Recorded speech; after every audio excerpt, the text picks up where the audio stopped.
in and through the church being gathered out of the world. And through them, others like them would continue to expand in an ever-enlarging circumference until the multitude might know in similar way the opportunity they have known with the Master. So medyo mahaba-haba, no? Ngunit, dyan sa inyong materials na pinabasa, sinusundan, makikita nyo naman ang ibig lang sabihin doon na ang principle sa making of disciple is actually hindi duplication, but to produce Christ-like character, ganun klase.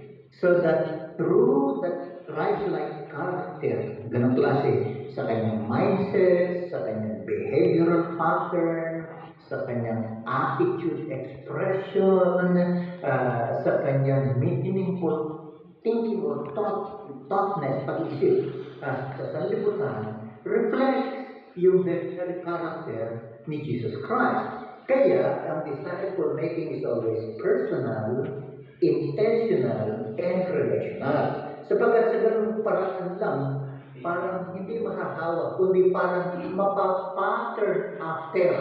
Yan. Makukumporma siya doon sa tinatawag nating pattern ng ganung klase.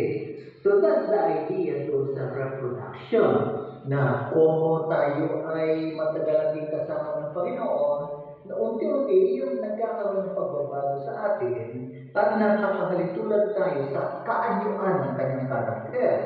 So tayo naman naging gano'n, ngayon yun din naman ang ating pag-asa na mangyari doon sa atin naman tinuturuan. So that's the idea ng reproduction na sinasabi niya dito.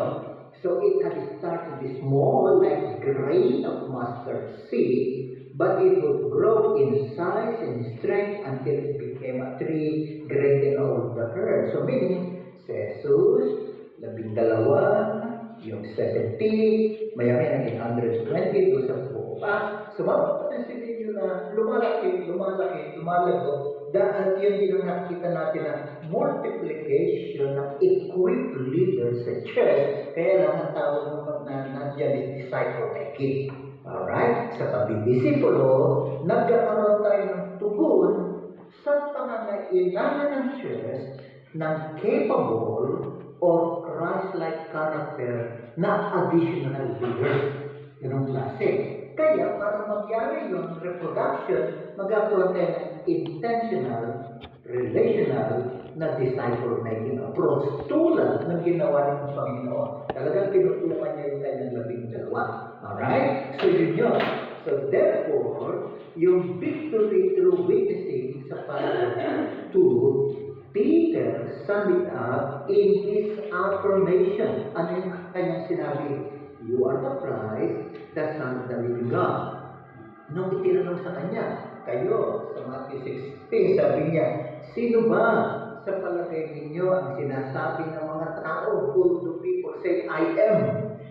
Sumagot yung mga disipulo, isa po, isa kayo sa mga si Juan Bautista, isa sa mga propeta, sa mga klase.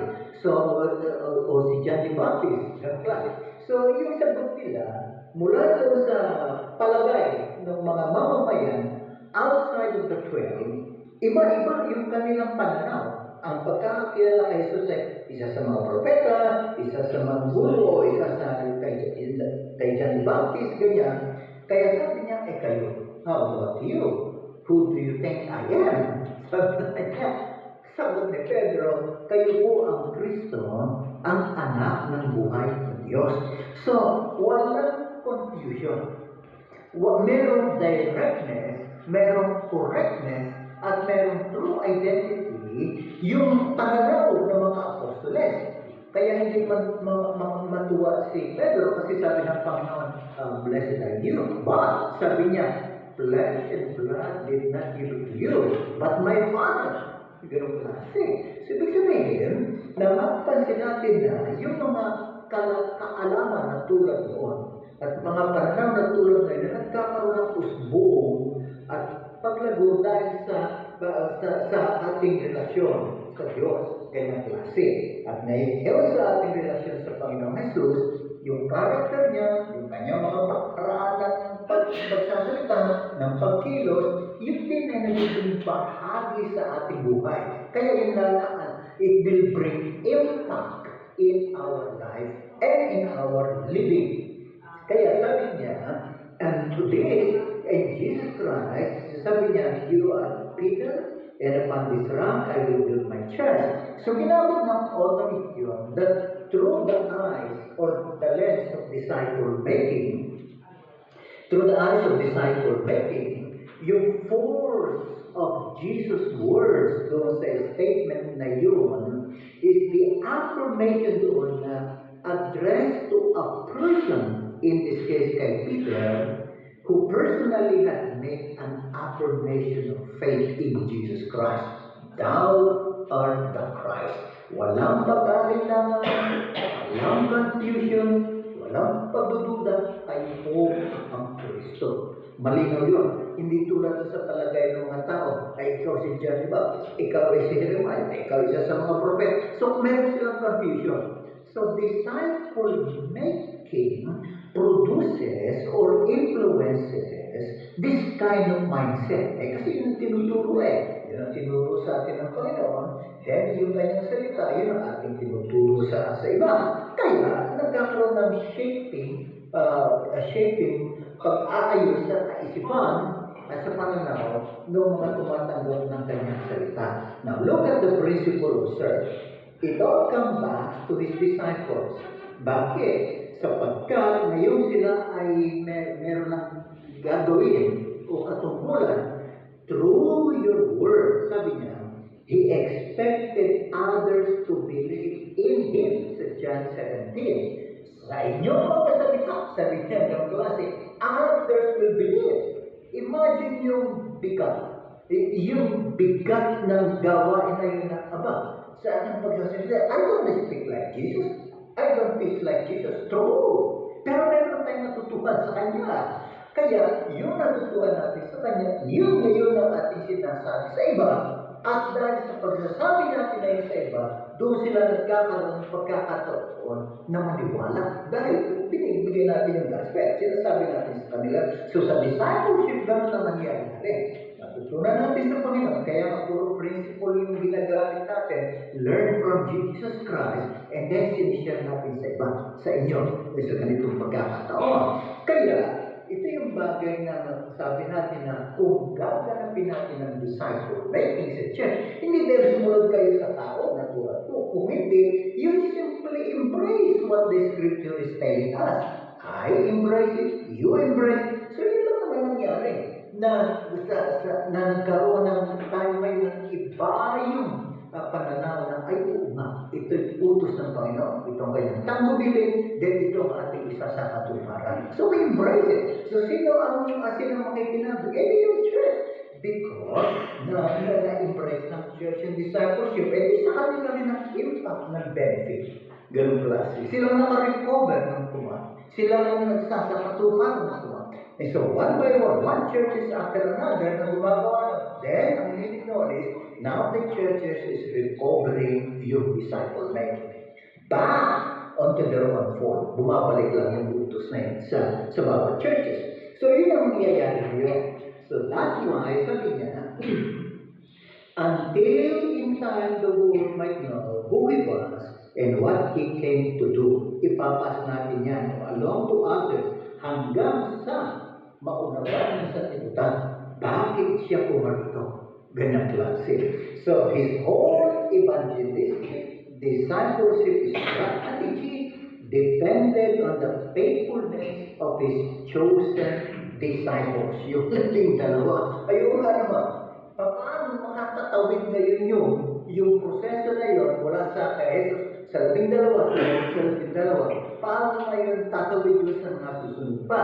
Yung book of Acts ang magpapakita sa atin noon kung ano ang nangyari doon. Magsisimula ang church, kakalat ang church kung saan lugar. Mapapansin natin doon.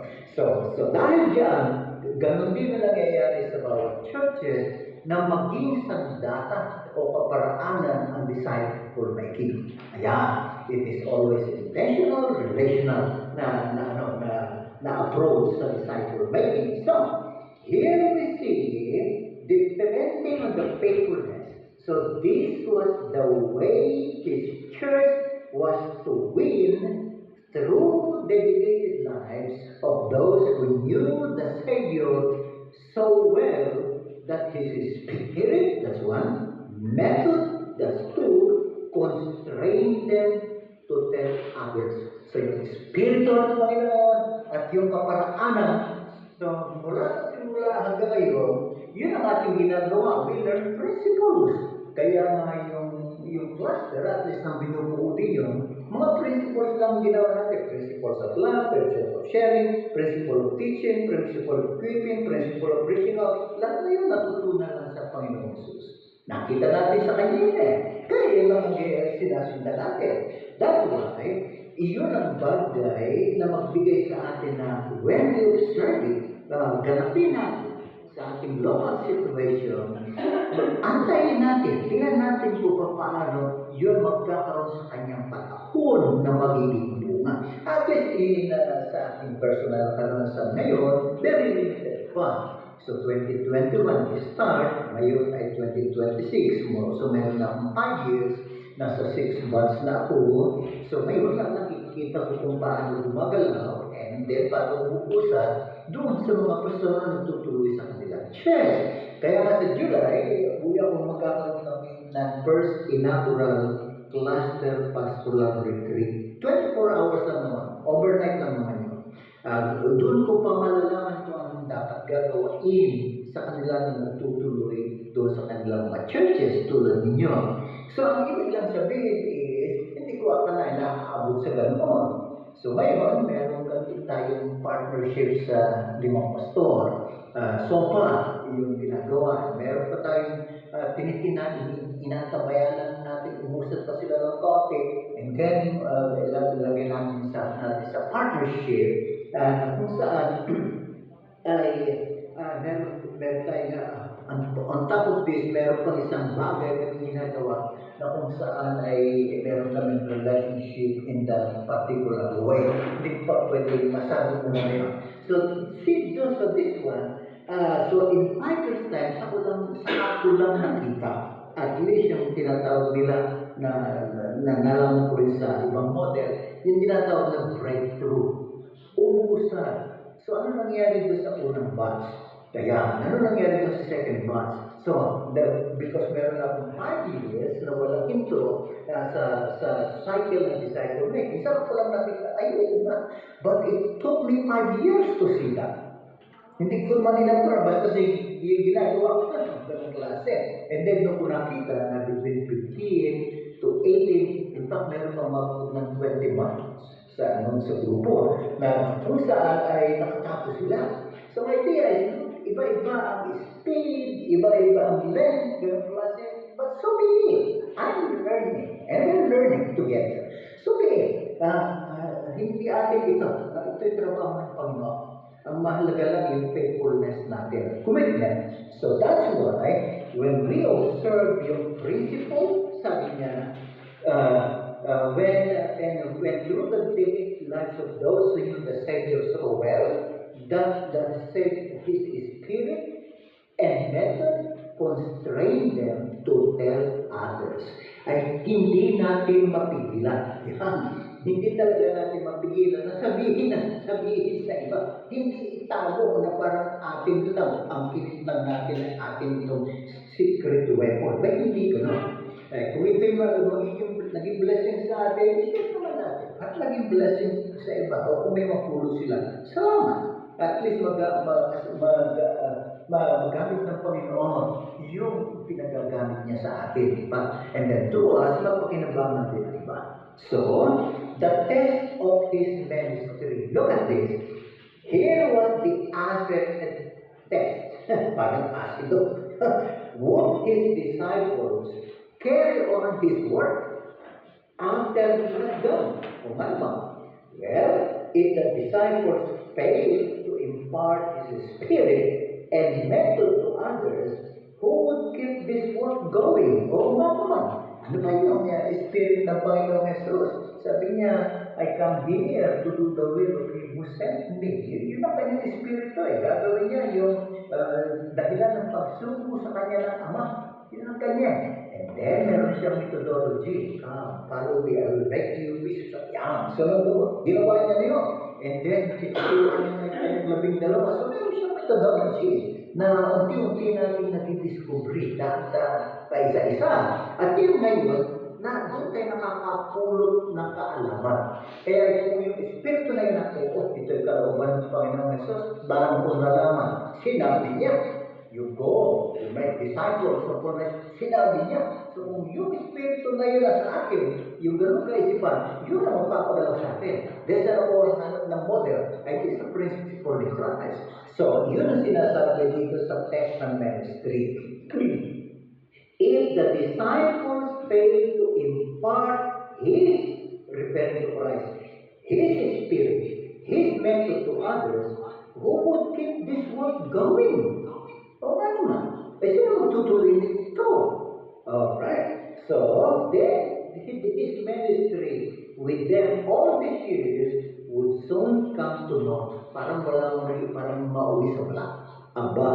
So, no wonder Jesus so immediately impressed on His disciples the necessity and inevitability of reproducing its kind, and it was the revelation of what they were. Kaya pinapakita ng Panginoon, kaya kayo ang makikita, ang matatanaw ko ng mga tao. Kaya sinabi niya ng klase, kaya yung Christ-like character na na-impart ko, na lumaguna sa atin, yun ang mababalaan ng mga tao.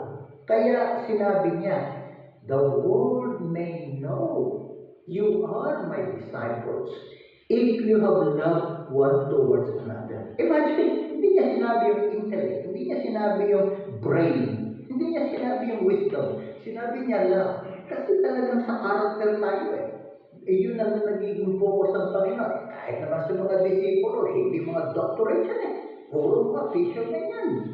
Pero yan yung mga rugged na mga tao na willing na matuto o teachable at willing na sumunod. Hindi yung mga parasayo na nandun sa Sanhedrin na matataas yung ilong, kumbaga. So here we see, it was the revelation of what they were. Sino sila maging? Ayan. Ano ang kinauwian ng mga disipulo na ito? Itong mga fishermen na ito, anong kinauwian nila? Naman yung mga parasayo sa buka. Nung sinabi nila, huwag na kayo magtuko sa pangalan ng Panginoong Jesus, nagtaka sila sapagkat sila ignorant.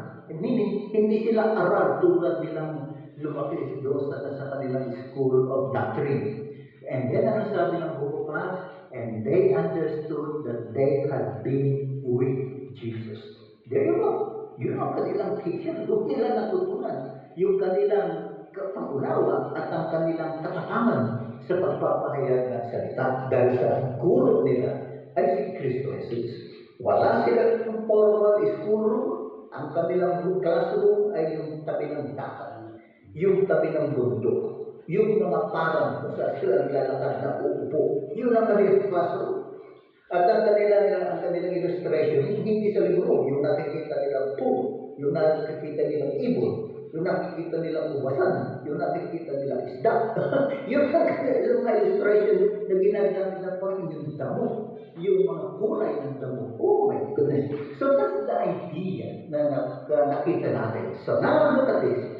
Yung Great Commission of Christ given to His church, sum up in the command, make disciples of every creature sa Matthew 28. Wala yan. Very familiar na tayo dyan, no? Ilang beses tayong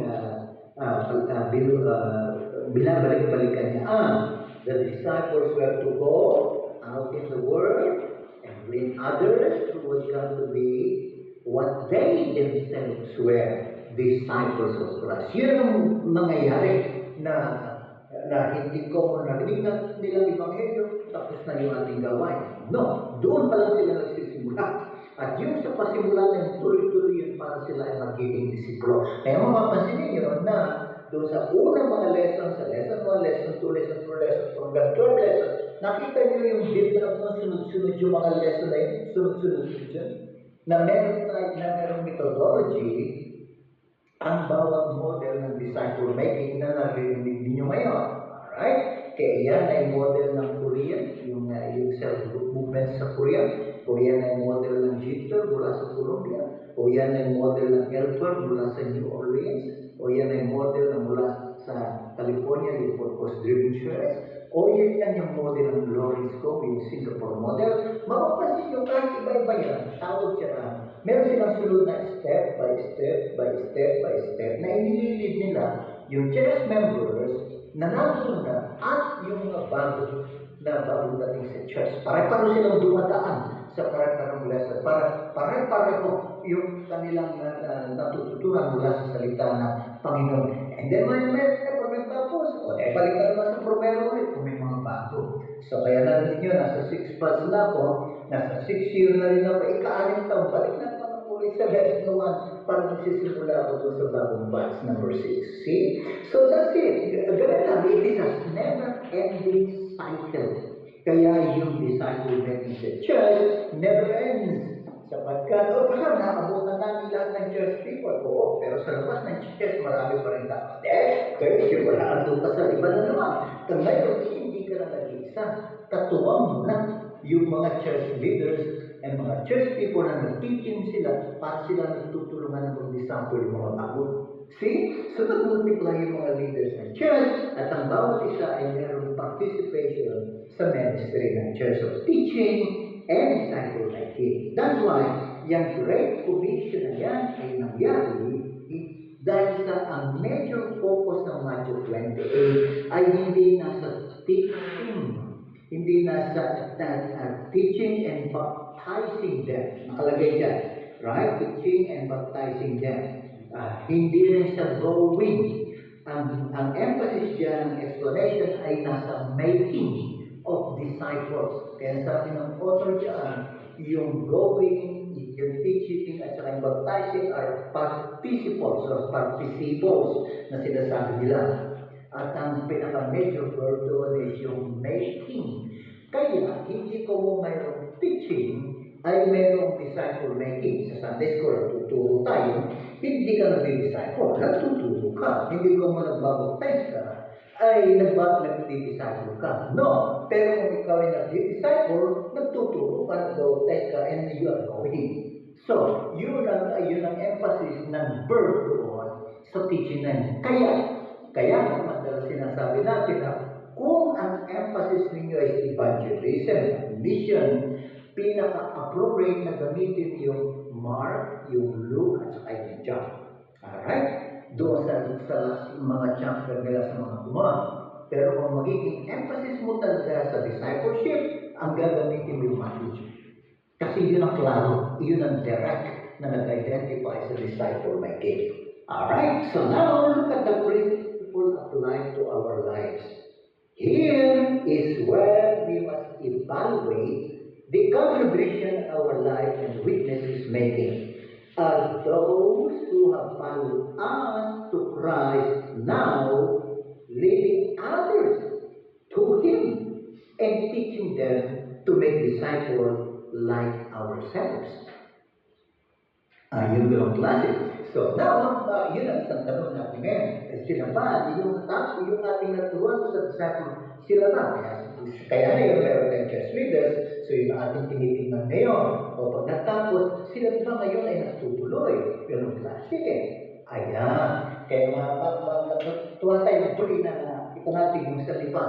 Yung sa lipa, nandun yung si Pastor Jerry, at saka yung kanyang parang key person, ang tawag niya parang yun ang nakadikit sa kanya palagi. Yun yung sinasabi niya na parang ngayon sa atin yung assistant pastor. Pero hindi mo formally na siya assistant pastor. Pero parang silang school teacher sa high school. Ayan. So sila magkatuwang sa church.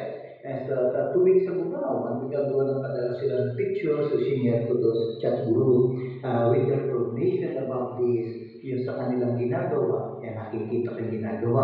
So, kung naging bahagi ng ilang 15 months ba yan, 17 months ba, hindi ko na matandaan na yun, yung klase, natutuwa ko na makikita yun. Ginagawa nila sa church. O sino ko naman nakikinabang, hindi sila rin. Bumabalik din sa church yung kanilang natutunan. Hindi dahil sumunod sa atin, kundi niyakap nila yung utos ng Panginoon. Yan naman ang gusto natin makita eh. Sundin lang naman yung inutos ng Panginoon eh.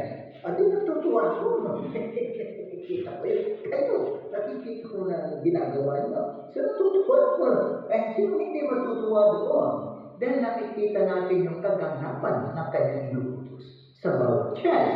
So that's why, Gaglasi, yung ba, kaya tingnan nyo, kahit anong model, J-12 ba yan, self-group ba yan, purpose-driven ba yan, ganong klase, kahit anong model ang inyong makita, iisa ang kanilang primary goal, objective, to disciple, so that the disciple will disciple themselves. Yun lang. Kaya kung sa madidinig nyo, isa lang ang aming ginagawa, pagdidisipulo. Kahit alam natin generalization yan, marami tayong ginagawa sa chess. Pero alam natin na totoo yung wisdom na yun. Na yun ang punto na ginagawa natin sa chess. Nagdidisipulo ng mga tao. Kaya, yun ang isang bagay na kung saan magbibigay ng katuturan, kahalagahan at kahulugan sa ating presensya sa gitna sa pamunuan ng iglesia o ng church. Therefore, sabi niya, our work is never finished until it has assured its continuation in the lives of those redeemed by the Evangel. Ayan, ganun, totoo nga naman. So kung makikita natin ito, nag-reflect na sa iba, natutuwa tayo. Kaya sabi ko nga, 5 years ago, nagsimula kami sa ganito. Hindi ko akalain na aabot sa ganito kalayo yung magaganap. Ayun, mentor ka lang ng klase, may mentor ka ng presentation sa iba't ibang association, may nagkaroon ka pa ng partnership doon sa mga tao, sa mga pastor, na nagpatuloy na lang tinutuloy yung gawain sa utos ng Panginoon. Kaya, the test is the effectiveness with which the work continues in the next generation. Kaya yung mga susunod sa atin, wala tayong wala rin, hindi na natin alam yun, hindi malalaman kung ano nangyari doon sa napagsimula ng Panginoon, sa naibinigay sa ating mga kawain. Hindi natin alam yun, pero yun ang ating pag-asa na yung mga susunod na yun, na nagkaroon ng duplication, multiplication ng Christ-likeness character na yun, the Spirit of the Lord and His methodology live out by those people as a result ng transfer, disciple making, transfer na ng klase, na hanggang sa dabo pa roon, yun ang strategy ng Panginoon na makabuk ang lahat, all nations. So dahil there is an undying, hindi namamatay, undying commitment na sa pagpasa-pasa na sa disciple making na yun, hindi napapagod, hindi napuputol, hindi huminto, kaya patuloy na kumakalat, patuloy na umaabot sa karamihan, ganyan klase, hanggang sa pagdating ng Panginoon. So that is the test. The test is the effectiveness with which the work continues in the next generation. Ayan na. So, tingnan yung maigi, huwag tayong tumingin sa malayo na yung susunod na henerasyon. Gumawa tayo ng simple test. Kunyari lang, halimbawa lang, sino sa inyo ang edad dito 0 hanggang 25? Nasa kamay. Sino sa inyo edad 26 hanggang 50? Sino yung 51 na and then pataas? Makikita yung tatlong grupo yan. May 3 generation kayo, imaginary. Yan yan. O kaya sabihin niya, sino sa inyo yung mga pinatagdalan ka pa, walang asawa? Sino sa inyo mayroong mga anak, kahit tayo may mga anak siya, 18 years old, pangasawa ng maaga. Pero at least, sino sa inyo may mga anak na ngayon? Sino ngayon sa inyo mga lolo-lolo? May 3 generation kayo dyan. So huwag kayong tumingin sa malayo. Ang 3 generation is right there. Nandiyan sa communication yung yan. Nandiyan na. Kaya nandiyan na yan. Kaya, doon nag-uusbong na tayo ay dealing with yung nauna sa atin, ayan yung ating mga nanay, yan. At yung tayo ngayon, and then maya-maya yung ating mga anak, and then sa dako pa rin yung mga apo. Abay kung gano'n, kung buhay pa yung aking ina, ako, at yung aking anak, at saka yung aking apo, ay apat na henerasyon yan sa isang church. Kaya, don't mislead na next generation ay wala pa. Kasama na natin ngayon. Kasama na natin ngayon pa. Kaya yun ang sinasabi dyan. Yung susunod na yun, kaya nga maganda na kung meron tayo mga ministry sa mga bata, ayun, nagsisimula tayo sa generasyon na yun. Sila ang magtutuloy. Yan, sila magtatuloy. Yung mga kasama nating professionals na ngayon, na dati nasa high school lang, sila magpapatuloy yun. Ganong klase, nandun na sila. Meanwhile, yung mga younger, nandito pa. Yung matanda, mga senior, nandun na. Nandun na. Tayo maya-maya, nandun na rin tayo sa senior, paalis na rin tayo sa eksena. Pero ano natin iniwan? Ayan, yun ang importante ng disciple making dito. That's why, sabi niya, like the master, we're developing men and women, one, to reproduce their ministry to the ends of the earth. Yan ang ating maiiwanan. Kaya maging bahagi tayo ngayon doon sa pag-iiwanan. Ayan. Kaya inihahanda natin sila. Ayan ang klase. Kaya yan ang DNA. Yan yung plano ng Panginoon sa church. Kaya kinagugilid niya yan sa atin eh. Kaya sabi niya, you go, you make of all nations, ganun klase. Yun lang ang kaparaanan. Yun ang blueprint na iniwan niya sa atin. Kaya kung tayo magbabalik doon, nare-discover lang natin yan. Nare-impress lang natin yan. Bumabalik lang sa tamang dapat paglagyan ang church. Yun. Kaya, itong bagay na ito nagbibigay sa atin ng encouragement na, look, we need to be more serious about this. Well, tignan niyo yung nangyari doon sa mga bawat batches na yun. Mula sa una, hanggang sa ngayon nasa fifth batch na kami, ganong klase, yung 6, nagsisimula pa lang naman eh. So, mapasin natin na hindi naman nakatapos eh. Sa bawat grupo. Kaya yung nakatapos lang ng 5 grupo, dati 5 yan eh. O ilan lang nakatapos doon, ilan, 2 lang. O at 3 yan. So yun ang magiging nangyayari. Doon sa unang-unang batch namin, parang 12 yan na kami, 3, ilan nakatapos, 8. That's fine. I mean, some people will fall along the way, ganong klase. But not because we never attempted, ganong klase. We do attempted, but somehow we find it will discontinue the journey. Well, hindi tayo dapat ma-disappoint. Hindi tayo dapat magpasalamat tayo sa Panginoon kahit isa yan, 2, o 5, o 10 ba yan. Pasalamat tayo sa Panginoon. At least may 10. Ngayon, kung sa ating mga church leadership, ganun din. Magsimula sa mga maraming interesado unang buwan, 3 buwan, maya-maya sa bandang huli, kalahati na lang, maya-maya makatapos si 5. Frustrated a little bit, but not disappointed. Kasi mayroong result eh. Nakita mo, hindi lang doon sa dami na gusto natin makita. But mayroon. So may pag-asa. Kaya yung hope na yun nananatili sa atin. So that's why, look at this one. Shortcuts have failed. But times change, and gradually the simple way of Christ making disciples was forced into a new mold. Ano yung mold? Ano yung parang bagong sukatan, kumbaga, o a new mold? Adaptation of new principles, especially in the area of leadership development and reproduction, cater into a desire of mass, maramihan, and quick reproduction. Gusto natin tapos agad. Kaya ang YouTube, basta, apurakan. Mahaba na ganda. Nakanik na buwan, pwede ba i-reduce natin sa 3 months siya? Hindi tayo pwede magsimula. Hindi mo tayo. Pagka tayo 10, pwede na. Yung pag-mass product, maramihan, madalian, yun ang lumikit-git sa ating kaisipan. Ganyang klase. Parang walang iniwan niya sa obserbasyon ng araw, dalawang tindahan. Isang Pilipino at isang Czech. Kwentong baril lang naman ito. Pero naalala ko ito. Sabi niya, bakit ako karoon sa dalawang ito? Yung isa lumago. Bakit yung Pilipino hindi?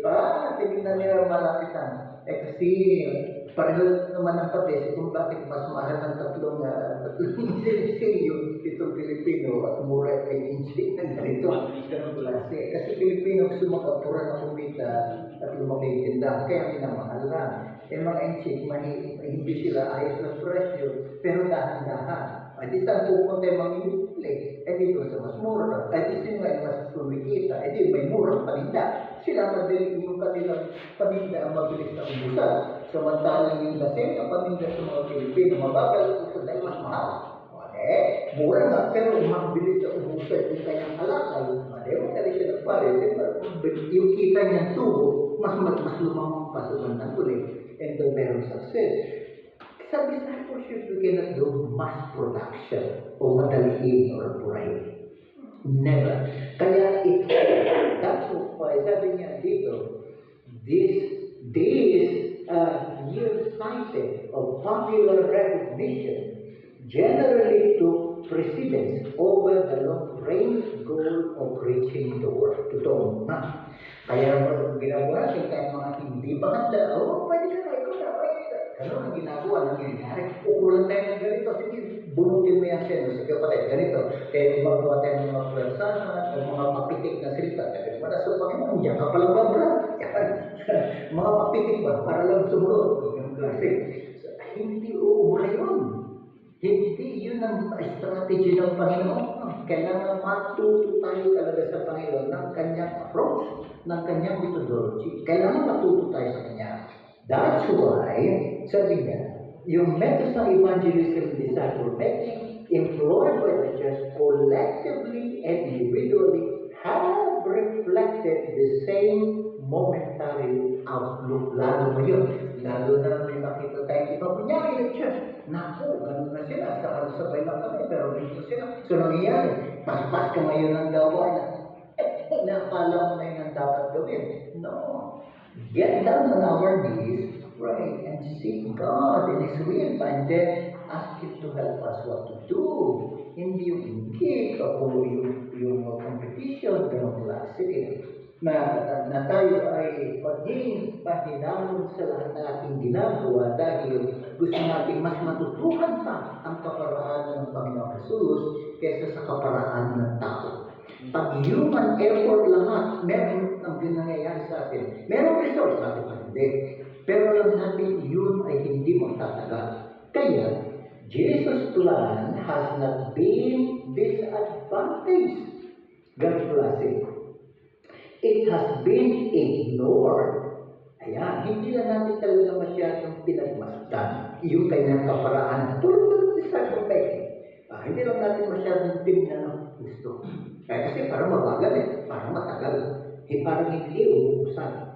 Now, it has been something to remember in venerating the past, but not to be taken seriously as a rule or conduct in the present. Ang sabi ng author, sad. O nga naman, hindi natin sadyang tinutukan ang gusto. Anong wisdom mayroon sa kaparaanan ng Panginoon sa kanyang disciple-making approach? Ayan. Yan. Kaya ngayon, at least, ano idinulot o kinintribute ng different models ngayon na nabitinig natin, na nakikita natin, may mga kaibigan tayong pastor, sa ganitong model, sa ganito, ano na i-contribute nila?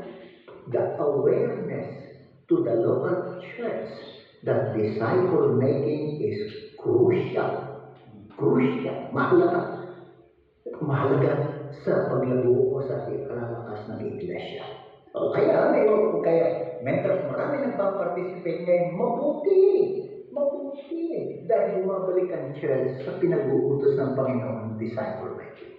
Alright? So the issue today, this is our problem of methodology today. Well-intended ceremonies, programs, organizations, commissions crusades of human ingenuity are trying valiantly to do a job that can only be done by people in the power of the Holy Spirit. Alam mo ba, multiplication of leaders. Anong ginagawa natin? Atin ka dito, punta ka dito, atin ka doon. Itong basahin ko. Marami tayong kaparaanan. Pero hindi disciple making. See, gusto natin mag-raise ng hindi, isama ko kayo sa seminar, isama ko kayo sa conference, i-expose ko. Meron mga buting ituturo dyan. Pero ang technique ng Panginoon is to disciple them. So, yun ang public natin. I-disciple natin sila because disciple making is also multiplication of leaders. Nag-release tayo ng leaders to disciple making. Tayo din. Kaya nakatapos ka sa unang pas, kaya 5 ba yan? O di, at least meron 5 na magiging katuwang mo na ngayon. Lumilipas yung araw na walang 5. Ay, lumilipas yung 10 taon na walang 5. O lumilipas yung 12 taon na walang 5. Kaya kung magsimula na tayo ngayon at magkaproduce ng 3, 4, 5, praise the Lord.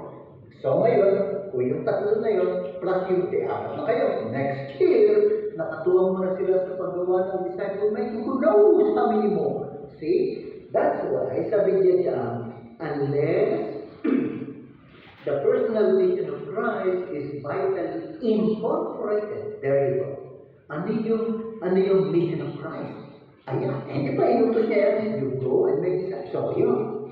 You go and make disciples. Unless it is vitally incorporated, isama into the policy and fabric of all this plan, the church cannot function as it should. Totoo yun. Hanggang ngayon, volunteer. Sino gusto sumama? Volunteer. Pwede ka pa. Ganong klase. Pero kung nag-disciple ka, hindi mo sasabihin niya. Alam na ng mga disciple, yung kanya siya, saan gagawin, anong pupunta. Alam na nila yun. See? Kaya sila nagsabi ko, saan ako pwedeng makatulong dyan sa ating nangyari ko? Yan ang mga disciple. Sila na, mismo gano'n. Hindi ka na naghahanap. Sila magsasabi. Basta mayroon ganito na ganito gawin. I think I can do that. With the help of my kasama ko rito. Go! Sapagkat natin na sila nag-train sila na i-complete yun. So that's why the church can function as she should. So, when will we realize that disciple making is not done by something, but by someone? Kailangan natin malaman yun na pagdidisipulo ay ginagawa dahil sa something, isang bagay, kung hindi ginagawa ng someone or somebody, ganun klase. So, kung buntulan kita ngayon ng 5 libro, basahin mo yan, natututo ka ng disciple making, that is something. Pero kung sabihin, upuan kita ng 1 taon, that is done by somebody or someone, ikaw.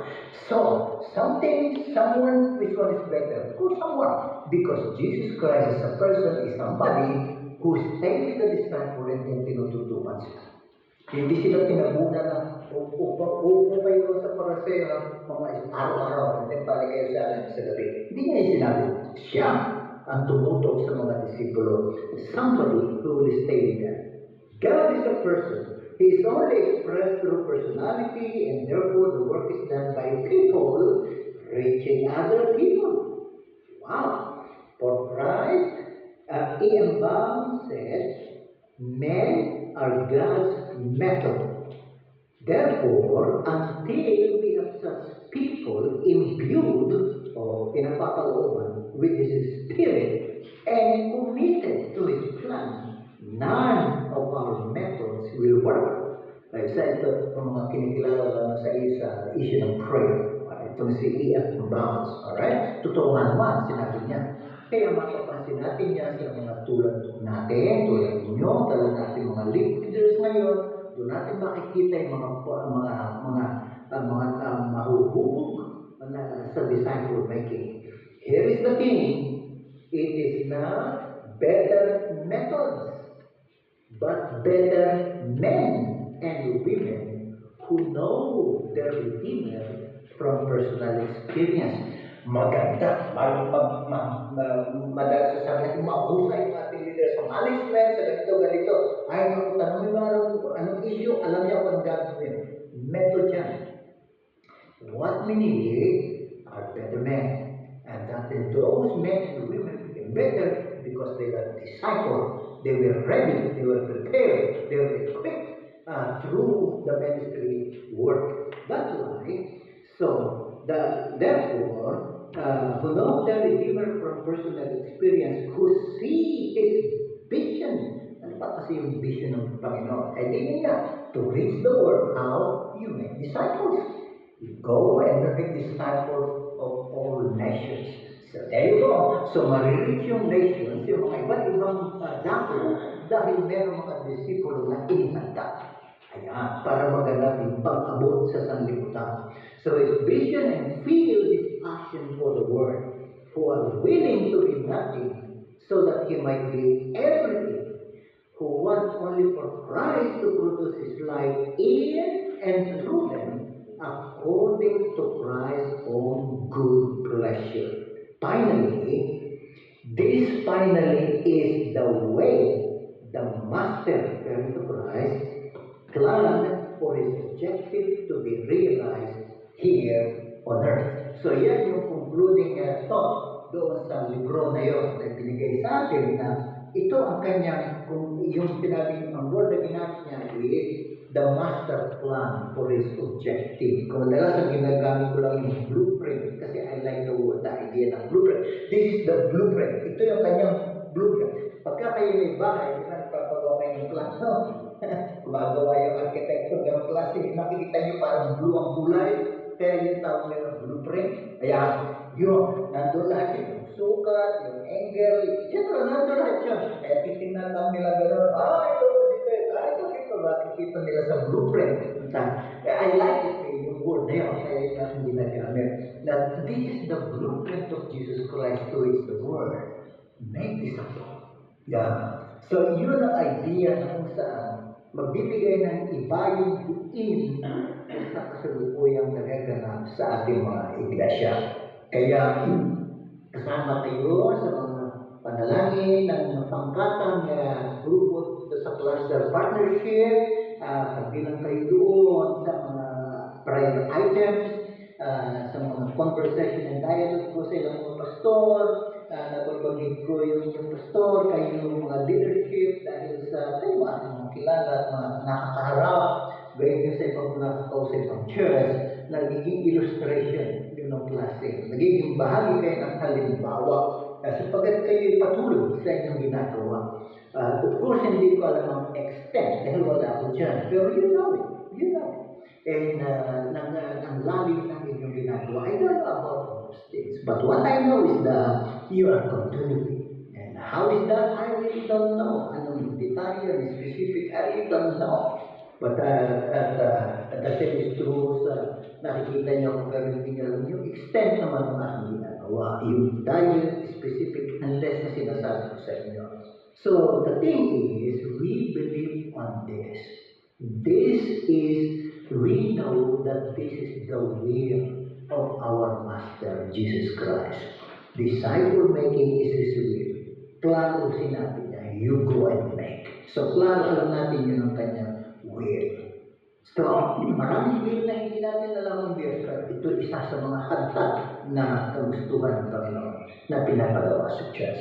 So that is the challenge for us today. And next meeting, yung epilogue, hopefully, and then pupunta na tayo sa last part, yung huling libro, yung master plan of evangelism. At least merong discipleship, at yun ay merong parang pangyayari principles doon na ating pag-aaralan. So that's it, and that will conclude yung libro na ito.